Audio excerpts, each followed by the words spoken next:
Welcome, everyone, to my talk on forever chemicals and fasting wellness. Really nice to have you here.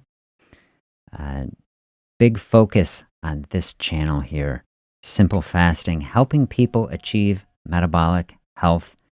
And then through that, we're heading toward total health and wellness, trying to incorporate every good practice of health together that we can.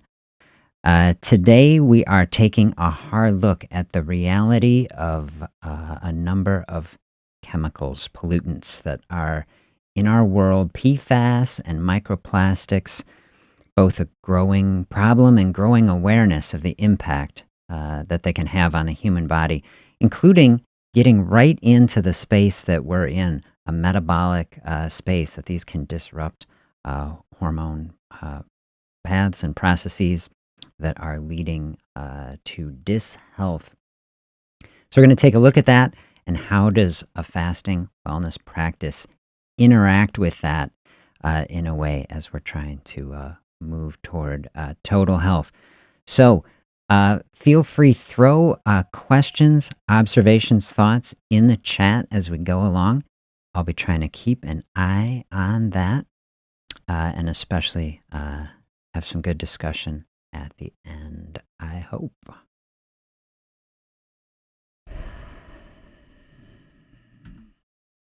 All right, PFAS. Are you familiar with this? This is what is especially referred to as a forever chemical, and used in many different processes. So what are these? Man-made chemicals. You'll see carbon-fluorine bond, not really something you see too much in nature, and therefore very, very hard to break that bond. That's why they last forever. Used for all kinds of stuff because of these properties, so hard but so light. Used for non-stick cookware, waterproofing, all kinds of stuff. Food packaging. Extremely persistent, yes. Doesn't really break down in the environment, doesn't really break down in the body. You get them in the body, they can sit there, be doing what they do for long periods of time. And even at low concentration, very toxic, contaminates everything it touches, basically. Widespread human exposure, yes. I think a study I was seeing is like 97% of people in America have detectable levels of this stuff. Can cause inflammation, interact with the metabolism associated with cancer risk. So nasty stuff, stuff that we don't want to be happening in our body. And so we are going to think about what can we do about this. Here's just a picture of showing kind of classic sources of this stuff. When we think in our food space, we say, well, here's stuff we can modify. Some of this we can't control so much about our exposure, but we try the best we can. But okay, look, fast food, not good in our metabolic space. We're getting a fast food out wrapped in all this stuff. We can also be trying to keep PFAS out of our life, okay, when we're not covering with that. Candy wrappers, okay, things that, look at pizza boxes. None of this do you want to be eating if you're trying to lose weight, if you're trying to improve your metabolic health. There's a lot of synergy. Choices, if we're trying to keep toxins out of our body, terrible forever chemicals that shouldn't even exist in an optimal world, didn't exist in the past. Big synergy. Don't eat the stuff that is coming into contact with all these artificial substances. Absolutely. All right. If you want to dive really deep on PFAS, I would encourage you to watch this video. I put a link in the description from the Veritasium channel. How is this allowed? How one company secretly poisoned the planet. This is a dive deep. Where did PFAS come from? How did it come to be that it is used in practically everything and it's everywhere? And I won't go into a deep dive on that because This will bring you up to speed. So good, so good if you really want to understand it. For our purposes, we've just kind of covered it. We say they exist, they're here, they're in these products, and we want to understand it. So microplastics, something totally different. What are these things? Tiny pieces of plastic defined as under 5 millimeters. So you can still see them under some circumstances, but then they can get broken down smaller, smaller, smaller, including nanoplastics that you can't see. So when they get broken down into the very tiniest levels, then you can't even see them, but they can still be there. So plastics of many kinds coming from all over the place. We think plastic water bottles. But it can be many things. Synthetic clothing, tires, cosmetics, paint. I saw the top sources of microplastic actually are paint and then tires, because tires, as they're running on the ground, they're always breaking down into little tire dust. And that tire dust floats off in the air and it gets into groundwater.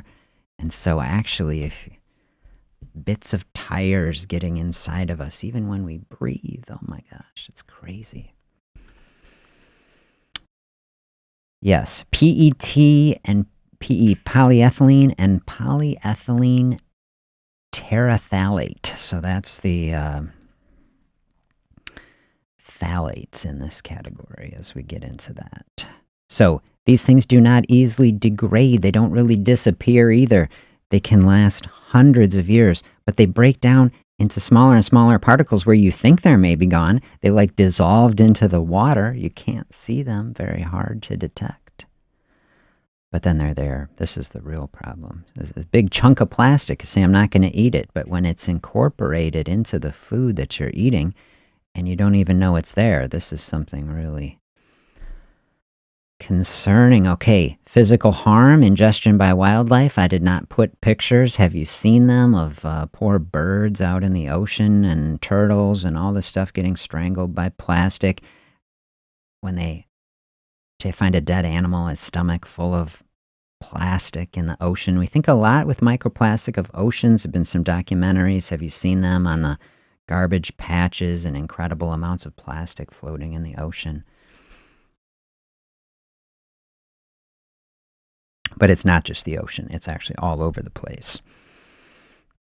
Microplastics on their own can impact the metabolism, especially chemicals that are in them, like the BPAs, all this sort of stuff, that are making plastic do what it does, so convenient, directly implicated in messing up the metabolism. These things are upstream of obesity and diabetes. And so this is a fascinating intersection with talks that we have done and looked into on inflammation. Say, what is really going on in the body? Why are we having all of these health problems in our society that we are? Like we've talked about inflammation, like here's a whole area where it's like, what is the impact of all these chemicals coming into the body that should not exist and should not be there, completely unnatural? And we see that there are associations with inflammation and all these sorts of things. So definitely worth thinking about. Hard to quantify exactly, but we'd do some definitely thinking about it, looking at some medical literature we're going to do. Microplastics themselves can act as a sponge, and then they can absorb PFAS. This is what's crazy. This is what's bringing it together. So you get microplastics sucking up the PFAS, and then you get these amalgamations of this stuff coming into your body. Then you are getting like the dual threat, like everything bad coming in on this wave of things. This picture I thought is just illustrating, all right? We think of plastics in the ocean. Microplastic, little plastic, big problem, okay, because it dissolves into the water, these nanoplastics especially. But this sort of process is not just in the ocean, it's everywhere. It's the tires on the road, and it's the paint and the dust and all this sort of stuff from industrial processes that is like everywhere. But this is giving you the illustration that it can be like ubiquitous in the environment, very hard to see. So how big of a problem is it? This is the type of thing that we want to think about. hard to quantify. There's no randomized controlled trial going to show you like, oh, here is a person who didn't have any microplastics, and then here was a population that did. Because it's everywhere. They're finding in an Antarctic ice because it gets up in the water, and it's raining, and it's in the air, and it's in the Amazon, and just places. So it's very ubiquitous problem. But like, what does it really mean? Here's very interesting to me. New England Journal of Medicine, like a preeminent medical journal, is discussing, a perspective on this issue. As I was researching it, I thought I didn't expect. Very interesting study. So here is this study: microplastics, nanoplastics in atheromas and cardiovascular events. So this is an observational study. Here's what they say here. Conducted a prospective multi-center observational study involving patients who were undergoing carotid endarterectomy. Okay, so this is people who have plaque, that a blood flow limiting plaque in their carotid arteries. They're basically going in there, roto-rooter, clean out the artery so the blood can flow through there again. And so vascular disease, in general, we talked a lot in the inflammation talk, is downstream of inflammation. And so we're going to get into that here. So anyway, these patients have carotid disease, asymptomatic. They excised the carotid plaque, and then the specimens were analyzed for microplastics and nanoplastics. So MNPs, micro and nanoplastics. Primary endpoint was a composite heart attack, stroke, and death from any cause who had MNPs in the plaque compared with patients with plaque that showed no evidence of MNPs. They had, I think, something like 257 patients completed their study. Polyethylene detected in carotid artery plaque in 150 patients in whom microplastics were detected within the atheroma. The patients who had the microplastics had higher risk for primary endpoint event than in those where the substances were not detected. Hazard ratio 4.5. We'll show a graph of that. So it's interesting, they did scanning electron microscopy on it. You can actually see what we're seeing in this section. This is a macrophage. If you remember, macrophage is an immune cell. When we were doing our inflammation talk and we were seeing causes of inflammation in blood vessels, recruiting the macrophage, actually building the plaque. And so we went through a lot of the inflammatory pathways, doing everything we can to bring down chronic inflammation in the body. Well, here is a fascinating association where the macrophages are in the plaque and they're gobbling up the microplastics. And so many of these patients, it's not all of them, maybe their process isn't perfect. They're trying to find a way to study it. But the macrophage is gobbling up microplastics in the vascular disease, in the plaque. Isn't that wild? And then they're seeing the bigger pieces they're gobbling up, and then cellular debris out in the extracellular space, even smaller microplastics floating around in the plaque. Isn't it gross to think about? Like these plastic things are in the body. We need a lot of study, I would say, to say, are they other places? Are they just in the plaque? Are they collecting there? This paper can't answer that. But in any event, they're finding it in these inflammatory plaques, which is, highly concerning when you look at the country, vascular disease, the leading killer of people in this country.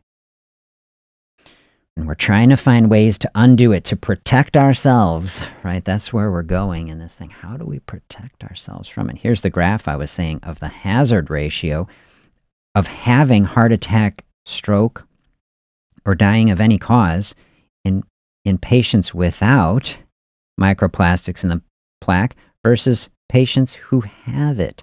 Significantly increased risk that patients who had evidence of all this microplastic burden more likely to die of vascular disease in any cause, over the next 2.5 years. Welcome to everybody coming in. So nice to have you here. We're diving in on this chat. So good to have you with us. Diving in on these two toxins that we say should not exist, should not be in our body, but we're seeing they're in our body, going over these studies and say, what do we do about it? That's where we're going in this space. On our fasting wellness path, we're trying to bring every tool into our life, our experience, so we can experience as much health and wellness as possible, so we can limit the extent of disease, both for ourselves, for our family and friends. We're trying to bring wellness to our communities. Okay, so this New England Journal paper, I just pulled out a couple snippets from their discussion. Our findings suggest that nanoplastics, rather than microplastics, might accumulate in sites of atherosclerosis. Are they just accumulating there, or are they causing it? Hard to say. Indeed, a large majority of particles detected in the current study were below the 200 nanometer threshold, suggested for the gut and other barriers. I mean, the body trying to block this stuff, but the tiniest stuff gets through. And they're visible in the extracellular space as scattered debris, which aligns with the notion that the absorption and distribution of microplastic increases as particle size decreases. So this is what's saying in the show.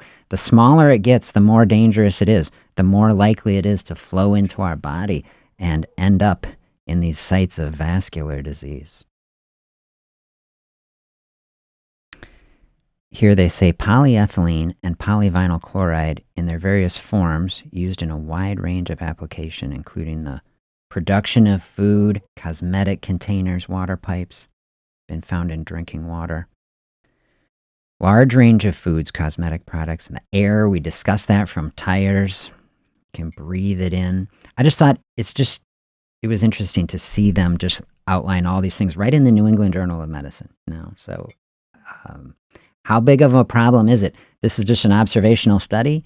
It cannot tell you, there's no control group, But within this study, it's just showing we can see these things in the body. They're in the sites, the immune system. They're interacting with the immune system trying to gobble it up, trying to help get rid of it. And the end result is patients having plaques, and patients who have this plastic more likely to die in this series. So I just say it's concerning. I think that's what we can say. We don't have a lot of evidence in these places. Other areas that we could go and dig into some of these papers that have associations like this with cancer and other sort of things. So we're saying we just want to be thoughtful about it. We want to be mindful of it. And so how do we move forward is what we're saying. So we've got PFAS in our environment, in the body. We got microplastics happening. We wish it wasn't. What do we do in our life as thoughtful people who are trying to move toward health and wellness to say, let's do our best? Are there ways to cleanse the body, to heal, to mitigate any of these effects? I was reading a few different papers about it, found this paper from the Journal of Hazardous Material talking about exposure to microplastics from food. So if you're following along the channel, to me, a fasting space, healthy eating, two sides of the same coin. It's just about finding balance in our life. Eating the healthiest foods, very important. Having fasting space so that the body can process that food, bring it all into balance, have some downtime to the body so that it can run the cleansing protocols, the autophagy effect that is cellular cleansing. That's what we want. So when we think about microplastics, most people think about seafood because, like we said, that has been pushed the most. I just took out one graph from this paper, which is that this study looked across a selection of different foods, and you see, fish, mollusk, crustacean, right? But look at everything else. Grains, meat, salt, fruits, vegetables, water. The scale on this is huge. So this is like 10 to the second all the way up to 10 to the eighth. So there's a huge variation in sampling across studies, but they find it across basically all types of food. It's not just seafood. And In their study, grains actually was the leading source of microplastic in food for many people, which is really, I was not expecting that. So this is just giving us perspective. Milk,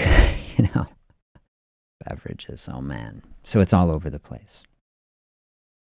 So ways that fasting can help, I came up, I think, with 2 that I put on here, which I'm going to share with you. And then we're going to have a detailed discussion because if fasting was like a miracle for it, which is what I was hoping to discover, I would tell you, but it's not necessarily the miracle that we wish it was. It's like I say on this channel, we're like totally reality focused. Here is ways practically that fasting can help mitigate both of these issues. Decreasing our total consumption. So when we are running a lot of material through our food, I just showed you the graph, right? There is microplastic all over the place, and and the PFAS. And say we are trying to mitigate our exposure to these things, okay? Our food choices is a big part of it, but then in a fasting space, just decreasing the number of times we're eating is like, if we don't need it, like especially if you're trying to lose weight, like here's another bonus. As we dial in our eating window, we're at least creating some space without this. Okay, toxin-free space we're trying to have, and then bringing our eating into a space, whereas like if we were eating 3 meals where PFAS could be coming in, now we're getting 2. So that is, I think, a real effect, okay? What I was hoping to find is that the autophagy space would have the ability to like cleanse the cell of these things and get them out. And to some extent that's the case, but it's not quite as great as I was hoping with it. So here's the fasting caveat as we think about fasting wellness. Well, we want the whole point of doing a fasting process, lose weight, bring wellness into our life. So here is something to think about in this space. So both of these chemicals, PFAS and the microplastics, they prefer to reside in fat tissue. They have chemical properties that make them kind of drawn to body fat. So body fat can be like a storage site in the body that can accumulate these things. And, think back to that inflammation talk, what we were seeing in the adipose tissue, right? The body fat tissue, we're seeing inflammation happening. Not many medical studies, almost none really looking at like what is the role of inflammation in body fat cells, because this is where the chemicals are. This is where the nasty stuff can be. And what role is that having in there? There's a lot of unanswered questions in this space. But as we go, read a number of different people thinking on this area. And this isn't really studied that much that I've been able to find. But look what is happening when you're on a weight loss path. And whether that's fasting or it's exercise or anything, we're trying to release all the energy of the body fat. Yet this is the spot where all these pollutants are stored. And so there is this idea that you can release the PFAS, the other pollutants, out into the bloodstream. And so here's kind of the theoretical risk, also the possibility of like opening up a path for healing from it. Because if we are releasing this stuff, if the weight loss process, the fasting cleansing process, we can get it out of the cell, but the question is, can we get it out of the body? Because just releasing it out of the cell and back into the bloodstream hasn't completely solved the problem. And this is why these chemicals are such a problem. It's like, okay, they're out of the cell. We've released it. This is a very positive process in many ways. Like we're trying to lose weight. This process is happening.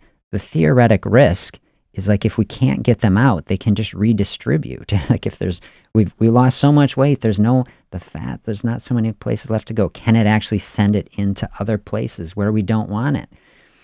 This is like a question that is not answered. It's an open question. Is it safer to have PFAS accumulating in body fat than in other tissues? And if we encountered a lot of PFAS and it's locked away in a body fat, is it risky in some way to get rid of it?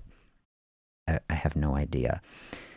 Well, I have ideas about it, but I don't know it, if you see what I'm saying. All right, so unfortunately, is what I say, fasting doesn't directly burn these chemicals up. It does not directly eliminate them. This is what I was wishing, but no evidence that it does. Why these things are so dangerous, why we need to be really thoughtful about trying to mitigate as much as possible from keeping them coming into our body in the first place. But it does offer this potential for releasing it. I would say it's probably not ideal to just keep, like, if we have a certain amount of this garbage in our body is really nasty and hard to get rid of. Like in the ideal state, you say we would get rid of it through any means. It's like fasting, one part of a toolkit, I say, that can open up the potential of cleansing this and getting it out. So if we open up a fasting space, we see that this stuff is in there and is released. The step 2 would be, how do you actually get it out? Is there a way to do it? And there are a few things. So ways to eliminate this stuff. The first is fiber. So there is what is called enterohepatic circulation. That's like the bile, like the liver's making the bile help us digest food. That is a lot of fat stuff going on in there. And so there is this cycle between the liver and the gut in part of our digestion. And a lot of these chemicals can get in there, specifically the PFAS, not so much the microplastics. But fiber, and especially things like psyllium, beta-glucan, other stuff like this, presumably galactaman and stuff like this, can actually get in there and absorbs these PFAS and help to get it out of the body. Yes.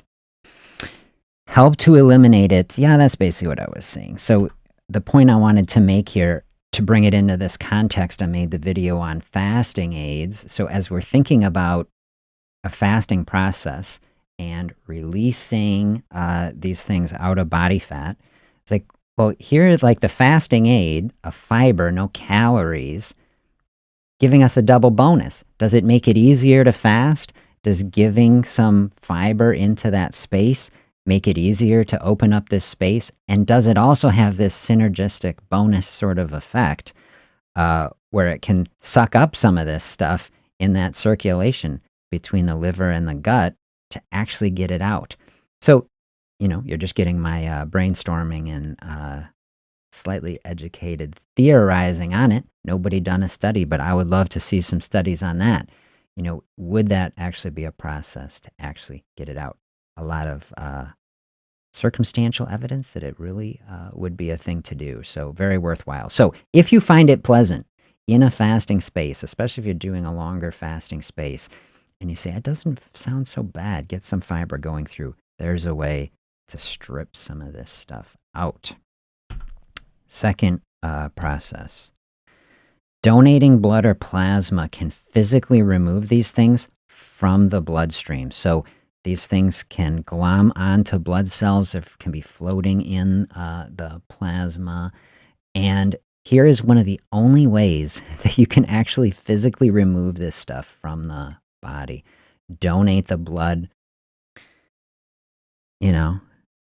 Somebody really in need. You say, well, I'm giving microplastics to somebody. Listen, if someone is bleeding to death, people need blood and accidents and things. Microplastics, not the top priority. If you are wanting to get this stuff out of your body, like, here is an actual way to do it. And then as we are like removing that from the blood, then this stuff can dissociate, flow out of our tissue into the blood. So a process of regularly donating blood, one of the only ways, especially the microplastics, very hard to get it out. So PFAS, we can get out maybe through this fiber supplement process. Donating blood can get both of these out. So as a wellness practice, say, well, there's something that wasn't totally on my radar, but if we want to have a practice, you say, hey, I'm going into like a cleansing sort of space, trying to offload toxins. Donating blood, a very good thing to do for society to help people in need.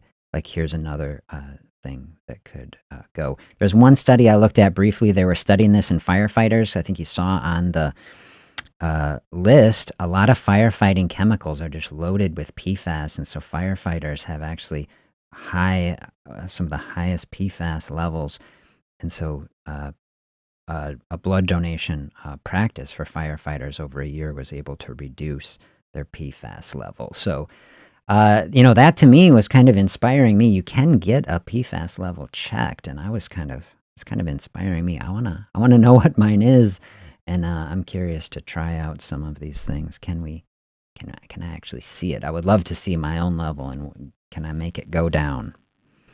Might make that a personal project, Okay, another practice, sweating can't really get the microplastics, but it can get the PFAS. It can get the phthalates, chemicals in the plastics, can get them out.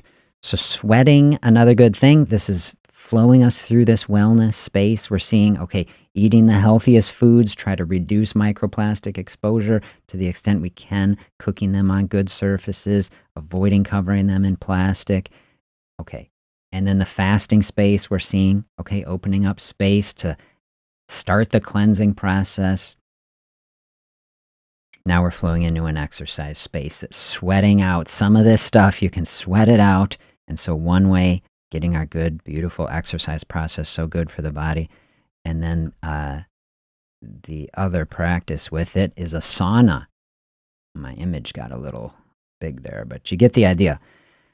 I found this sauna image, somebody in the winter, so looking good, and a lot of cultures, especially in the winter, so nice, stay warm. Get the sweating, good evidence that a sauna, and this guy's throwing the water on the thing, especially a dry sauna, will really promote the sweating the most, help you really squeeze some of this stuff out. So there's another wellness practice. Hit a dry sauna. Both to relax and, get the sweat going, get some of this nasty stuff out of the body. I say, sounds nice. So some conclusions from the fasting process. I think this is one of the biggest things, just to think of fasting, which I like to think of it anyway, even before exploring this topic. Think of it as a protected space. I consider fasting like healing space in the body, extremely thoughtful space. Like here's a whole nother avenue from it. Think of fasting as like a shield. Think of like when we did that talk on the squash, how the squash has that thick exterior is to protect the valuable space, the health, the seeds, right? We want space like that in our body. And the main thing that fasting can do is just protecting this space, giving us a space, whereas like we just know in this space, none of this toxic stuff is coming in. And then like bringing thoughtfulness. To me, fasting in the context of any dietary process is just an incredibly thoughtful process. And this is what I want with our weight loss process. Everything is thoughtful, kind, gentle as possible. And so bringing thoughtfulness into this with fasting to say, okay, look, we are here in this world. We didn't choose to make the world the way it is. I wish there was not microplastics and PFAS and all this garbage, but like at least for this 18 hours, I've got my window of fasting. I'm going to give my body the space where it doesn't have to deal with so much of that, at least from the food, like just the air only. Oh, man. Okay, so as a mindset, I think it is very helpful. I say consider pairing fasting, at least from time to time, with some sort of dedicated elimination practice. Especially if you're doing some more intense fasting, if you say, hey, I'm really leaning into this, like the number on the scale is going down, you think, well, could that be releasing some sort of toxic stuff out of the body fat? Do I need to help my body get it out? Not something that has been studied a lot, but say, here's our thoughtfulness. We're going to try to be proactive. We're not going to wait 20 years for some, giant study to come out and say, well, look, we can just do some of these things. We can increase our soluble fiber intake and try to help the body. That's good for the body anyway.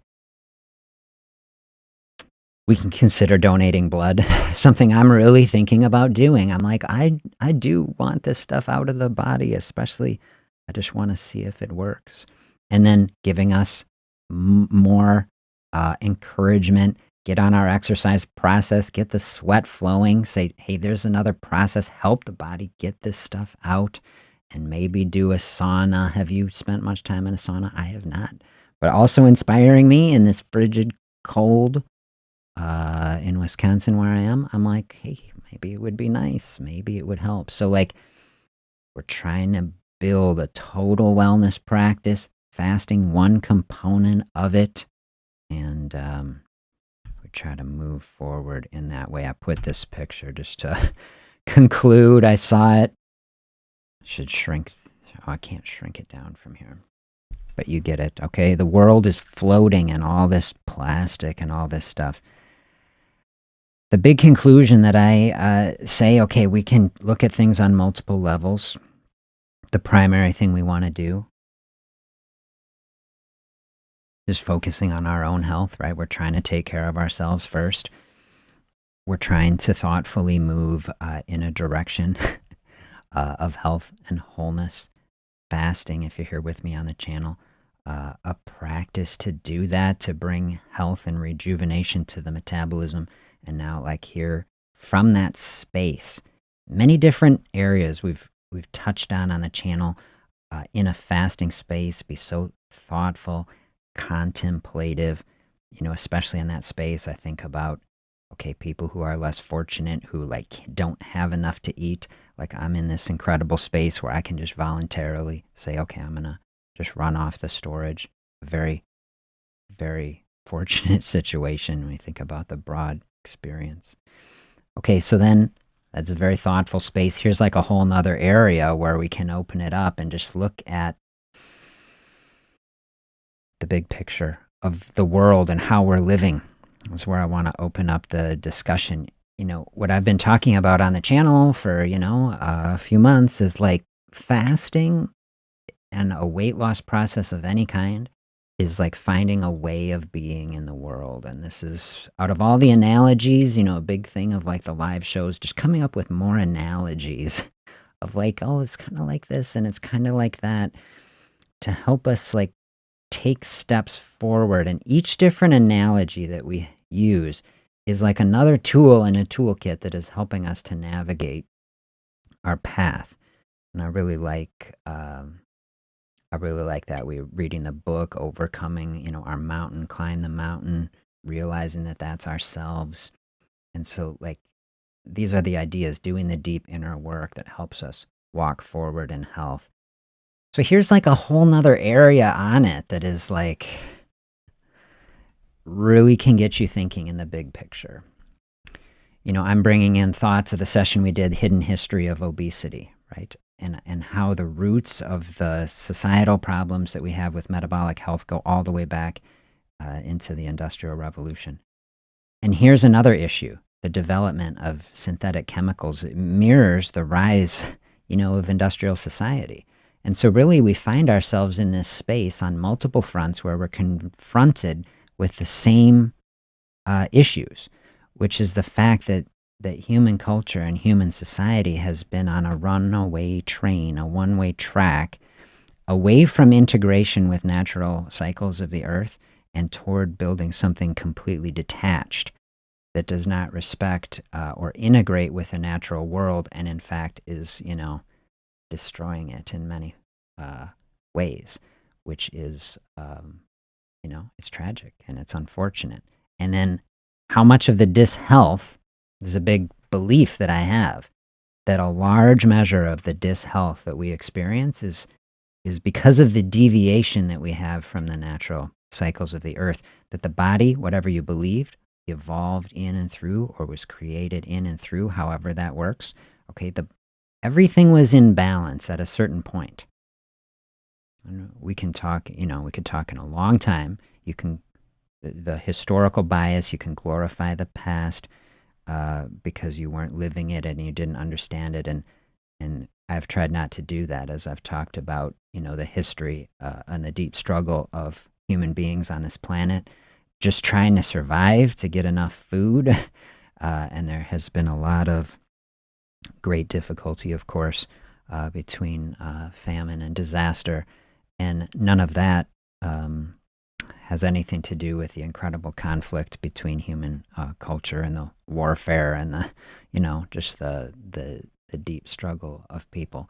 But the thing that people were not struggling with historically was metabolic disease. And so now, if we have made some progress as human beings in dealing with some of these things, and if our industrial processes have served any good, it's to eliminate scarcity of food, and of course that is good in some fashion. But do you see then that this process, for problems that it has solved, it has created a dozen more, and so now the challenge that seemingly is before us is to say, what is the way of being? Like, how do you be a human being, both personally and as a society? How do we collectively do it, where the processes that we have created and that we like and that sustain health in some fashion are the very things that are leading to the pollution and destruction and dishealth and disease? And you see, that is a very, very difficult knot to untangle. And in the broad picture, it seems so far down the priority list. You turn on the news these days, everybody is angry about everything, and there is terrible division and hatred between people across things that have nothing to do with whether we are being slowly poisoned and killed with inflammatory and cancer-causing, things. And it's like, when are we going to talk about that or try to solve that problem, These are the types of things, anyway, that I sit around and think about. And a talk like this, to me, it's brought up a lot more questions than answers, I would say. More questions than answers, but I'm happy that I dug into it to start with, because I think it's the reality, and I hope that... tell me what you think. Do you like this topic? Is it a good thing to think about? Yeah, things that I am liking about it, thinking about it, is just the reality. Like I said in the talk, I was hoping, what if we could just go on some super fast and it would just burn it up and eliminate it? Wouldn't that be true? I mean, wouldn't that be beautiful if it was true? But I was reading, I was coming through it. At least there is kind of a pathway, So we have to do the best that we can. Ground ourselves in reality. Not get overwhelmed. Don't let anything like this be overwhelming. Just let it be an encouragement. That's what I say. This is what I want for everything. Take this and say, okay, we're in a reality. We're trying to move toward health. Here's another facet, something to be aware of. It's we can't let it discourage us so much. We certainly can't let us taken away where it's another thing. If it's too much to think about, don't think about it. But if you're I can take something from that. I can try to not cook so much on a nonstick thing. I can try to keep my water in a glass bottle instead of a plastic bottle. I can try to purchase whole natural foods that come from the earth in a healthy way. These are just the things. Look for the synergies, because the synergies, the places of overlap between things that will help us with this process and things that actually help us do everything that we're trying to do, lose weight, get our metabolism healthier, keep our hormonal structure balanced. It's all the same sorts of things. Things, if I'm going to do another talk on this at some point, the space I really want to dive into is I got to find more studies. I didn't find the studies to start with, is just to really get into the details on, okay, the hormones. What is exactly happening? Because in the studies I looked at, it's kind of taken as okay, these chemicals are interacting with our endocrine system. They're disrupting our hormones. And I know I would like to understand on a deeper level, what does that really mean? What is the mechanism? How are they actually doing it? And it's bringing up, one more random point I had meant to include that I didn't get on the slides. Okay, blood donation, uh, for those that are interested on this thought, okay? I was thinking, okay, blood donation showing that we can lower PFAS levels. So then I was thinking in my mind, I was like, oh, like, do menstruating women have like lower PFAS levels or microplastic levels because of the blood loss in the period? And so as I was researching it, I was mortified to learn that actually this demographic has the highest levels, and it's because uh, feminine products of most kinds are actually loaded with microplastics and PFAS. And so I was very disturbed by that too. And when you think about the implications of that, of the chemicals and pregnancy and all of this sort of stuff, and we're like loading people up with this stuff. And so I learned, if you are thoughtful about it, you look into it, you have to pay for it, but you can specifically buy products that are PFAS free and don't have microplastics. So I just tell people, if you're in that zone, like, look into that. This is the sort of thing, just to be very thoughtful. Can we make as many decisions as we can to minimize our exposure to it is the best we can do. And then we move on and move forward in the best way we can, using our fasting practice, healthy eating practice, the exercise, the mindfulness. Bring it all together.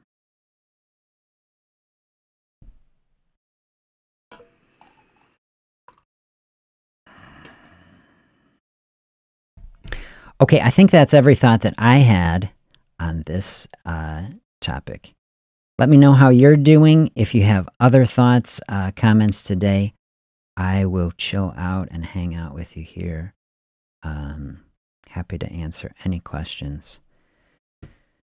I'm taking a deep breath, though, after that.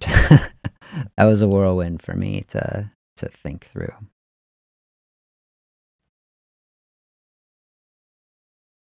I'm thinking tomorrow, bring it back down to something much more chill. We'll get ourselves some chill music. We'll hang out. We'll center ourselves for the weekend. Power forward like the sailboat floating on. I'm going to get back to some nice analogy like that. I'm like, yeah, de-stress myself already. This is what I've found in life, my own experience. Sometimes I can handle dialing in. Say, we can dial in. We can look at a difficult topic like that. Sometimes I'm in a space, I got to just not pay attention, So that's a space. Figure out where your space is. Always I want people moving forward in health, never being overwhelmed. This is why I tell people, if you're having trouble moving forward in health, if you're having trouble staying on a health path, shut off the news until you can do it, Don't let all the other stress of the world take up our limited bandwidth. Get the own health path first. If you feel like you're in a space, you're like, I am moving forward in health. I am dialed in. I am taking the steps, and you're starting to flow through that space. And this can come and go. It's not like you just permanently get into a dialed in space and then never stops. Okay, you can like dial in for a while. This is my experience. I'll kind of flow in a really healthy way for a while, and then we kind of flow out of it, and we got to like rebuild and like do the work again to flow forward. So like for a while, you say, I'm dialed in, because like we want to be engaged. When I say don't watch the news, I don't mean I don't want people engaged. Like if you can figure out a way, solve problems, be engaged, help us use less of these nasty things. Okay, we all got to come together, figure out ways to do it. But we got to make sure that we are taking care of our own self first, that we are grounded, we are on our path.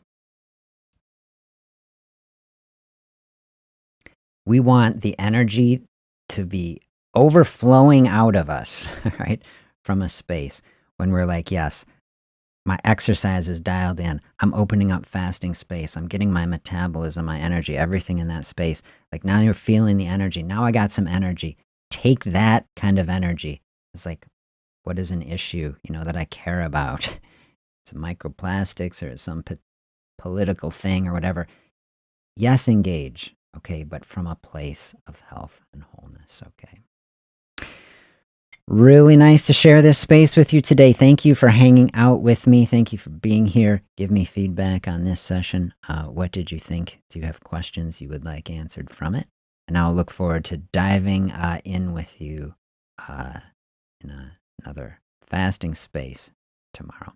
Have a great day, everybody.